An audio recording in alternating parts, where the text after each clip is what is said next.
ولی اللہ، ادھر علی ولی اللہ کی پہلی اذان غدیر کے میدان میں گونجی۔ نبی نحمدہ ونصلی ونسلم علی رسولہ الکریم، اما بعد فاعوذ باللہ من الشیطان الرجیم، بسم اللہ الرحمن الرحیم۔ الیوم اکملت لکم دینکم واتممت علیکم نعمتی ورضیت لکم الاسلام دینا، آمنت باللہ، صدق اللہ العظیم۔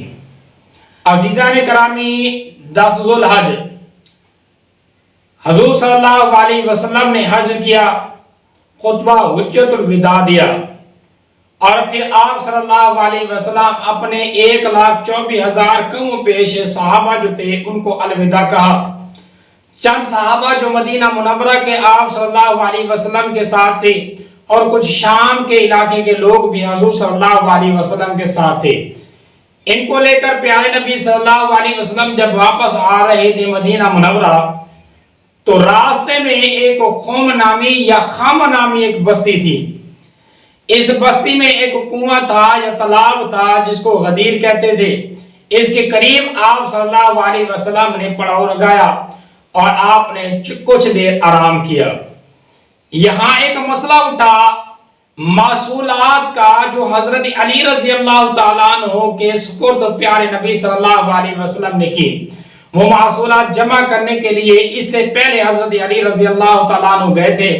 واپسی پر آپ صلی اللہ علیہ وسلم کو یہ جمع کرائے گئے، لیکن چند معاملات ان معصولات کے جمع کرنے میں اور اس مال کو خرچ کرنے میں کچھ انتشار، کچھ اختلافی معاملات پیدا ہو گئے، جو صراحتاً حضرت علی رضی اللہ تعالیٰ عنہ کی شان و شوکت کے خلاف لگ رہے تھے۔ تب حضور صلی اللہ علیہ وسلم نے لوگوں کے دلوں سے حضرت علی رضی اللہ تعالیٰ عنہ کے اس شکوک و شبہات کو ختم کرنے کے لیے اور حضرت علی رضی اللہ تعالیٰ عنہ کی فضیلت، شان و شوکت کو بیان کرنے کے لیے آپ صلی اللہ علیہ وسلم نے یہ خطبہ دیا۔ اونٹوں کے پلان کا منبر بنایا گیا۔ حضور صلی اللہ علیہ وسلم اس منبر پر تشریف فرما ہوئے۔ آپ نے سب سے پہلے لوگوں کو ڈرایا، اے لوگوں یاد رکھو میں اللہ کا بندہ ہوں، تمہارے درمیان اللہ کا حکم لے کر آیا ہوں، اور جب اللہ کا حکم آئے گا تو میں بھی اس علاقے کو چھوڑ کے چلا جاؤں گا۔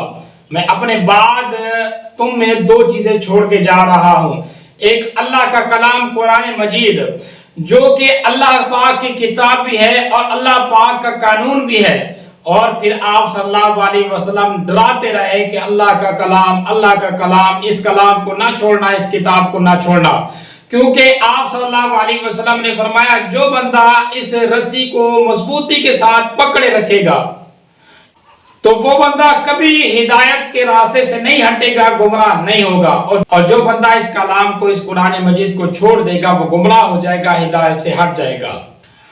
اور پھر آپ نے فرمایا دوسری چیز میں جو تمہارے درمیان چھوڑ کے جا رہا ہوں وہ میرے اہل بیت کی محبت ہے۔ بس میں اپنے آل بیت کے بارے میں تمہیں اللہ سے ڈراتا ہوں، خدا را میرے آل بیت کے ساتھ حسن سلوک کرنا، ان پر کسی قسم کی کوئی ملامت تانوتشی نہ کرنا۔ تو یہ خطبہ حضور صلی اللہ علیہ وسلم نے اپنی امتیوں کو دیا، اور اس میں پھر آتے ہیں کہ حضرت علی رضی اللہ تعالیٰ عنہ کے بارے میں آپ صلی اللہ علیہ وسلم نے فرمایا، اے لوگوں یاد رکھو کہ من کنت مولا ہو فعلی مولا ہو، جس کا میں دوست ہوں اس کا علی دوست ہے۔ ایک روایت یہ بھی آتی ہے کہ حضرت علی رضی اللہ تعالیٰ عنہ کو کھڑا کر کے آپ نے اس کا ہاتھ پکڑ کر یہ بات کہی کہ جس کا میں دوست ہوں اس کا علی بھی دوست ہونا چاہیے۔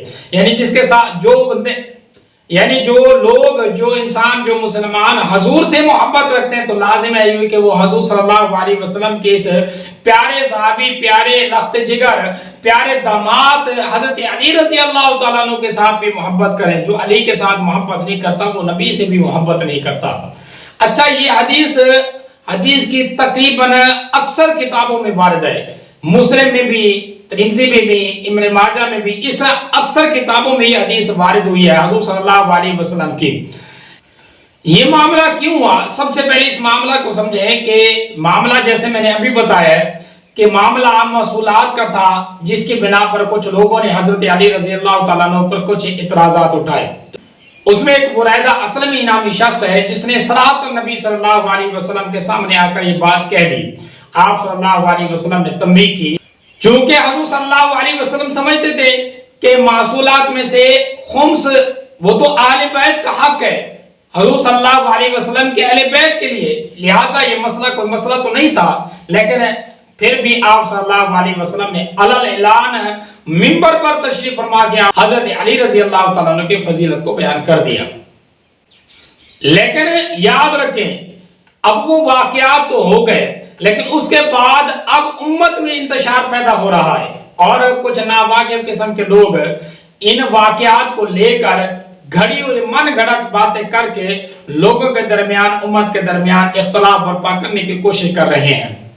اور جس طرح کہ ہمارے شیعہ بھائی اس دن کو عید کا دن قرار دیتے ہیں اور عید غدیر کہتے ہوئے ایک دوسرے کو مبارکباد دیتے ہیں، تو یاد رکھیں جہاں تک معاملات ہیں شرعی عید کے تو وہ تو امت میں دو ہی عید ہیں، عید الفطر اور عید الاضحیٰ، اس کے علاوہ کوئی اور عید نہیں ہے۔ ہاں اگر کوئی خوشی مناتا ہے اور حضرت علی رضی اللہ تعالیٰ عنہ کی ولایت کے شان و شوکت کے ترانے گاتا ہے تو یہ حضرت علی رضی اللہ تعالیٰ تو ہمارے بھی ولی ہیں، ہمارے بھی محسن ہیں، ہمارے بھی پیارے ہیں، ہم ان سے بھی محبت کرتے ہیں، یہ کوئی بات نہیں ہے۔ حضرت علی رضی اللہ تعالیٰ عنہ کی ولایت کو ہر بندہ تسلیم کرتا ہے۔ اگر حضرت علی رضی اللہ تعالیٰ عنہ کی ولایت کا اقرار اور اس دن کو یعنی 18 ذو الحج کو کوئی تقریر کرتا ہے، کوئی تقریب کرتا ہے، حضرت علی کی فضائل بیان کرتا ہے تو کر سکتا ہے، چاہے سنی ہے چاہے شیعہ ہے، جو بندہ بھی ہے کر سکتا ہے۔ لیکن معاملات تب بگڑتے ہیں جب اس حدیث کو موڑ چھوڑ کے طرح طرح کے اس میں فساد پیدا کر دیے جاتے ہیں۔ جس طرح کہ ہمارے سنی بھائی وہ کہتے ہیں کہ یہ جی شیعہ حضرت عثمان رضی اللہ تعالیٰ عنہ کی شہادت کی بنا پر خوشی مناتے ہیں، کیونکہ اسی تاریخ کو 18 تاریخ کو ہی حضرت عثمان رضی اللہ تعالیٰ عنہ کی شہادت ہوئی ہے۔ تو اس طرح کی کوئی بات نہیں ہے، پہلے آپ اہل تشیع سے پوچھ تو لیں کیا اہل تشیع حضرت عثمان کی شہادت کے بغض کی بنا پر یہ دن مناتے ہیں؟ وہ تو کہتے ہیں کہ نہیں مناتے۔ جب وہ کہتے ہیں کہ وہ حضرت عثمان کی بغض کی وجہ سے یہ دن نہیں منا رہے بلکہ حضرت علی رضی اللہ تعالیٰ کے فضائل میں بنا رہے ہیں تو پھر انہی کی بات مان لیں، آپ خام خواہ کیوں انتشار پیدا کر رہے ہیں؟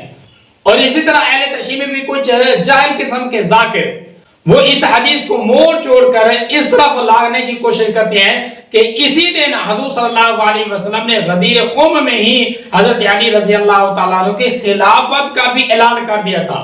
بلکہ کچھ لوگ تو یوں کہتے ہیں کہ آپ صلی اللہ علیہ وسلم نے علل اعلان اپنے صحابہ سے حضرت علی رضی اللہ تعالیٰ عنہ کی خلافت بھی لی، اور یہ خلافت محض صرف الفاظ کی نہیں تھی بلکہ آپ صلی اللہ علیہ وسلم نے منبر پر علی کو بٹھا کر یہ خلافت آپ صلی اللہ علیہ وسلم نے حضرت علی کے سپرد کر دی۔ الہیہ کا اگلا وزیر اعظم یوں ملائکہ رکے، سر پہ آئی نبیوں کی دستار، امیر کا خیمہ نصب ہوا، رسول اعلان کیا، ایک ایک صحابی آئے بیعت کرے علی کے ہاتھ پہ، پوری ذمہ داری سے غدیر پڑھ رہا ہوں، نظام رکا ہے، فرمایا ایک ایک آئے، ایک ایک آئے بیعت کرے علی کے ہاتھ پہ۔ طریق سے پڑھ رہا ہوں غدیر، فزیکلی بیعت کروائی گئی علی کی، وربلی نہیں، زبانی اقرار نہیں، نا آؤ بیعت کرو علی کے ہاتھ پہ۔ یہ کوئی حدیث نہیں ہے، نہ اس طرح کے الفاظ حدیثوں میں ملتے ہیں، یہ خام خواہ اپنی من گھڑت باتیں ہیں اور جو اپنی طرف سے کی جا رہی ہیں۔ اور اس طرح یہاں تک بھی کہہ دیتے ہیں کہ حضور صلی اللہ علیہ وسلم نے بلال کو کڑایا اور حضرت علی رضی اللہ تعالیٰ عنہ کی ولایت کا کلمہ خود اذان میں آپ صلی اللہ علیہ وسلم نے کھلوایا۔ پھر وہ سورج بھی آئے گا، پھر گردش لیل و نہار بھی ہوگی، پھر عصر بھی ہوگی، پھر مغرب بھی ہوگی، پھر فجر بھی ہوگی۔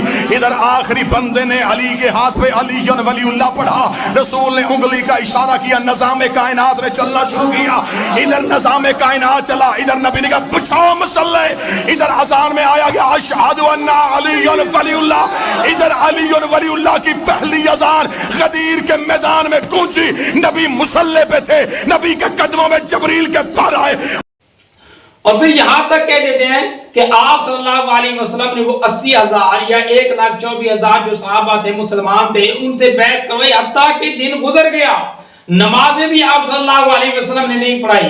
کچھ لوگ کھڑے ہوئے، انہوں نے نبی صلی اللہ علیہ وسلم کو کہا کہ آپ صلی اللہ علیہ وسلم نمازیں تو پڑھنے دیں، آپ نے فرمایا تم نمازوں کی بات کرتے ہو، میری تو رسالت جاتی ہے اگر میں حضرت علی کی ولایت کی اور حضرت علی کی خلافت کی بات یہاں امت سے نہیں لیتا۔ یوں آتے رہے، بیعت ہوتی رہی، اب بندے انتظار میں تھے کہ کوئی نہ کوئی بہانہ ملے تو ہم یہاں سے نکلیں، ہم رسول سے گئے، اب انتظار میں ہیں۔ اب سطر پڑھنے لگا ہوں جس کے لیے میں نے کہا تھا کہ میں دلیل دے کے جاؤں گا۔ اذان کیوں نہیں ہو رہی؟ کرو انصاف، کرو انصاف کرو۔ بندوں نے آگے کہا یا رسول اللہ بڑی دیر سے کھڑے ہیں، اس انتظار میں ہیں کہ اذان ہو تو ہم مصلی بچھا کے نماز شروع کر دے، ابھی تک اذان نہیں ہوئی۔ فرمایا جب تک بیعت نہیں ہو رہی تب تک وقت نہیں، نہ پاؤں کی مٹی چھوڑنا جب تک بیعت نہیں کرو گے۔ یا رسول اللہ یہ کیا بات ہوئی، نماز پڑھنے کے بعد بھی تو بیعت ہو سکتی ہے؟ فرمائی یاد نہیں اس نے سورج طلوع نہیں کیا تھا جب تک بلال نے علی ولی اللہ نہ پڑھے۔ اللہ سورج طلوع نہیں کرتا۔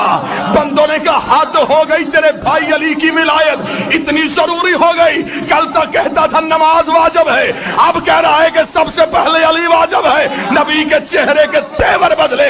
رسول نے فرمایا وہ خدا میری رسالت واپس لے رہا تھا، تمہاری نمازیں کیسے؟ لم تفعل فما بلغت رسالہ۔ اگر تو نے علی کی ولایت کا عمل کر کے نہ دکھایا، تو نے رسالت کو پہنچایا ہی نہیں۔ کرو علی کی بیعت، پھر وہ سورج۔ تو اس طرح کی باتیں نہ کریں، اس طرح کا اختلاف امت میں نہ برپا کریں، چاہے وہ سنی ہے چاہے شیعہ ہے، جو بھی لوگ ہیں ہم سب کو کہتے ہیں کہ اس طرح کی باتیں نہ کریں۔ جو حق ہے اس حق کو حق بنا کر بیان کریں۔ حضرت علی رضی اللہ تعالیٰ عنہ کے فضائل کو مانیں، حضرت علی کی ولایت کو مانیں۔ اہل سنت کے جو تصوف کے سلسلے ہیں ان میں سے 3 سلسلے قادریہ، چشتیہ اور سہروردیہ، یہ تینوں سلسلے حضرت علی رضی اللہ تعالیٰ عنہ کے طرف ہی جاتے ہیں اور حضرت علی رضی اللہ تعالیٰ عنہ کے واسطے سے نبی صلی اللہ علیہ وسلم سے جا کر ملتے ہیں۔ تو کس طرح حضرت علی رضی اللہ تعالیٰ عنہ کا انکار کر سکتے ہیں اور کس طرح حضرت علی رضی اللہ تعالیٰ عنہ کی شان کو گھٹا سکتے ہیں؟